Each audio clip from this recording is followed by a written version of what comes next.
the writing community chat show, Advent Christmas Calendar.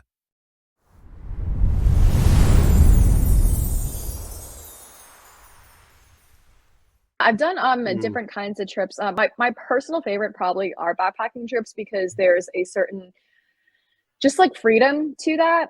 You're not constrained by a rigid itinerary. You can kind of yeah. allow yourself to go and where to wander essentially, right? And to really soak in where the days get almost like you don't really know what day it is anymore. And there's a certain magic to that versus an organized trip of like, we're doing 2 weeks here and you're like Mm, hopping hotels every 2 days. So those are my personal favorite kinds of trips. I do a lot of diving expeditions. So I just got yeah. back from Mexico, where I was leading a diving expedition with the mobula rays, which are these migrating rays that come through that are huge, like thousands of them hanging out there. And we get to swim with them, bring guests, Mm. and then I'm leading a trip to French Polynesia later this year to go swim with the humpback whales, which is really exciting. That is incredible. I did see the photo of the rays, and it was actually I shared it on the thing on social media, and I was just looking at that photo for ages. And another one of you diving, just it's just an entirely different world. And I've never dived, so for me, I'm just looking at that, thinking it's like out of space. It may as well be for me. Um, Yeah, we compare it a lot to actually like I obviously have not been mm, to space, but yeah, the the notion of like you feel like you're floating and you're exploring this other world. It is very alien in a way, but the underwater world is magnificent. It's also very quiet down there. You know, your buddy can't mm, talk to you. It's really great. wow, yeah. All the pressure's off the knees. Brandon said diving is so much fun. So we I know Anya, who normally watches the show, she's away tonight. She also dives. So there's quite a few people that has dabbled in the sea diving. Cool. Um, is it free diving you do, or is it often oxygen So tanked? both. I was a scuba diver for about a decade before I got into free diving, and then it Okay. completely blew my mind because with free diving, you don't sound like Darth Vader underwater, so you get Yeah. much closer to the animals, which is I dive a lot for animal interactions, and it's just different. They call it free diving for a reason. A, it's cheaper because you don't have so much equipment, Yeah, and of B, course. you're it's freer because you don't have the equipment. So I really enjoy that, but scuba diving for certain animals is still the way to go. Yeah. I mean, what engagement have you had with animals, and has that ever gone a bit sideways? Yeah, so the reason I started actually diving was Mm, because of the first books that I was writing. They were about mermaids and the underwater world and a yeah. fantasy land. But because I basically wanted to do research and I wanted to be able to write authentically about the underwater world. So that's the reason I got certified in Thailand when I think I was like 14 or 15. And it just completely blew my mind and got very, very hooked.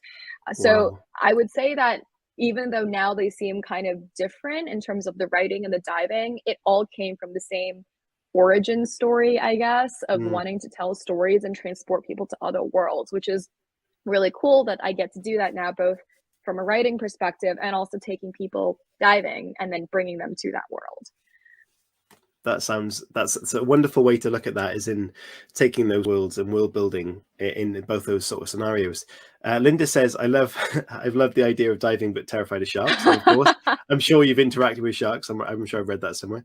And I've been scuba diving in Thailand, Bali, and Turkey. So yeah, there's quite an experience there as well. That's awesome. I grew up diving Thailand and have dived in Bali, but I've never dived in Turkey actually. That would be super cool. And would happy to talk about sharks anytime. I mean, people often ask like, "Oh, are you ever scared of sharks?" Or I Mm, actually was terrified of sharks. And I actually am like naturally quite a nervous person. I'm not like just like they're like, "Oh, you travel." This is all these things that I did was to face those fears and to try to conquer them. So even now when I'm with a shark in the water, I get that the natural instinct of like, the Jaws theme song or the like, I should not be here in the water with this creature until you actually process it and you realize that they a generally don't really care about you. B, you're not really on their menu. C, like it's a kind of shark that has never attacked people or whatever it is. So there are ways to rationalize your mind around that, but I completely understand the instinct to just be like, yeah, shark, any kind of shark, no. Amazing. That really is incredible. And I think a lot of people would generally hide from their fears, or not generally go towards them. So it's a really nice way to look at things, and I'm going to do this because it is a fear and I want to challenge myself in that way. So I really appreciate that. I think that's a great way to look at it. Yeah, I Yeah. think there's a certain, you know, cliched adage that talks about how growth comes from discomfort and you should face your fears, et cetera, et cetera. But there is definitely some truth to that, right? Like, we Mm, don't grow from sitting in the comfort zone. We grow by challenging ourselves in whatever way, shape, or form. It doesn't have to be a physical fear of swimming with sharks. It could be a fear of being alone, a fear of being yeah. in love, a fear of all these different things. So I Mm. definitely try to challenge myself to go towards those fears. Okay, so let's have a think about the writing, because normally this show is in three parts and I've completely ignored part one. So let's rewind it a little bit. Where did writing then become a bit of an inspiration for you? And kind of what stage of life was that for you? Because obviously I mentioned that the youngest English writing writer in Hmm. Thailand, I think. Yes. So, I I would like to say that I've always been writing. I think the first time I ever tried to write a book, I was about 7 or 8. It was very bad, and on a Word document, it was great. Yeah. But it was also actually about mermaids. The writing, I think storytelling has always been a part of my life. I grew up as the only child living in Mm, this huge city that, can sound fun from an outsider's perspective, but growing up there is actually quite lonely. I mm, was always at home by myself after school, didn't really have siblings, or didn't live close enough to my friends to go hang out at their houses. So I would just be by myself with my books. And I was very fortunate in the sense that my family basically had a no allowance method in terms of books. So I could go into the library and buy and get anything that I wanted in the bookstore. It was like the one place that they would just go and drop me off, and I would just hang out there for the entire day. yeah. And yeah, that really, really sparked a love for and a curiosity for the written word, for communicating, for connecting with people. And at its essence, the way it started was I wanted, that feeling you get when you read a book that just kind of like seeps into your soul or your blood, Mm, and you just feel like, oh my God, there's someone who understands what I'm going through, or holy shit, they've inspired something within me or sparked this like part of my soul.